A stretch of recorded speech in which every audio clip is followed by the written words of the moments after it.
Hürmetli vatandaş, bugünkü leksiyalarımız leksiya resede diyoruz. Washington'dan sözlerimiz vatandaş bugün çizlağa.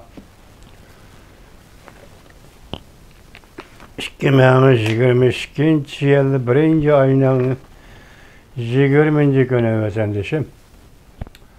Bugünkü vaziyetten eysaq iki noktada fikir kılımız. Birinci, Amerika Qo'shma Shtatlarning prezidenti Joe Biden bir yillik natijalar va bir yillik xizmatni xulosalab chiqdi. Asosligi virus va vaksina to'g'risida to'xtaldi. Undan keyin Jungo qaratgan tamoyilni Beijingni hozir amaldan qoldirish vaqti emas deb ko'rsatdi. Eng muhim shu qatorda 19 kuni prezident Joe Biden dedi ki, biz Rusya Federasyonunun Ukraynaga hücum qilish mümkünlüğünü ko'rib turibmiz. Gerçi azroq qiyosni qo'shgan bo'lsa-mu, lekin Rusya Federasyoni Ukraynaga hücum qiladi dedi. Endi bu zamonimizdagi bir tartib, zamonimizdagi bir mavzu. Bunday aytganda hozirgi dunyodagi cho'ng davlatlar o'rtasidagi geopolitik siyosatlarning o'zgarishinin boshlanishi. Oxiri qanday tushunib bilmaymiz. O'zgarishinin boshlanishi deb qarasangiz bo'ladi. Bugungi mavzumunda vatandaş.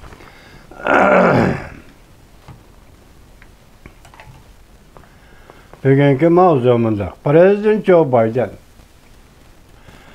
to'g'ridan to'g'ri mundaq ko'rsatdi. Rusya Ukraynaga tajovuz qildi. Rusya Ukraynaga tajovuz qildi. Mavzuda xabar 1. ayning 19 kuni Dunyo gazetida e'lon qilindi. Ya'ni Vanbi torbetida e'lon qilindi. Xabar bunday boshlandi.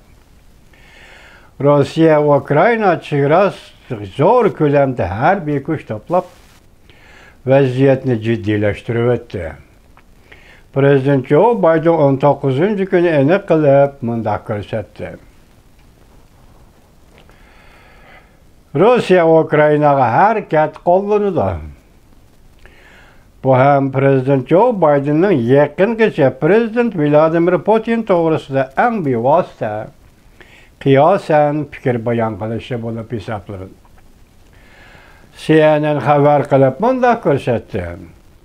Prezident Joe Biden Prezident Vladimir Putinning zodi nima ish qiladiganligini bilgili bo'lmaydi. Men shunday qiyos qilamanki, u harakat qo'llanadi, dedi. Ya'ni Prezident Vladimir Putin Jungo bilan G'arb lageri o'rtasidagi o'rnini izlayotdi. Prezident Joe Biden o'tgan oyda Prezident Vladimir Putin bilan 2 qatim telefonda suhbatlashdi. Prezident Vladimir Putin duch kelgan iqtisodiy embargo siyosatini Prezident Vladimir Putin to'liq tushunadi. Prezident Joe Biden mundaq ko'rsatdi. Prezident Vladimir Putin bu darajalik embargo siyosatini hech qachon ko'rib boqmagan. Men kapolat beramanki, u harakat qiladiganlar bo'lsa, embargo yetib keladi. Prezident Joe Biden so'ziga to'liqlama berib,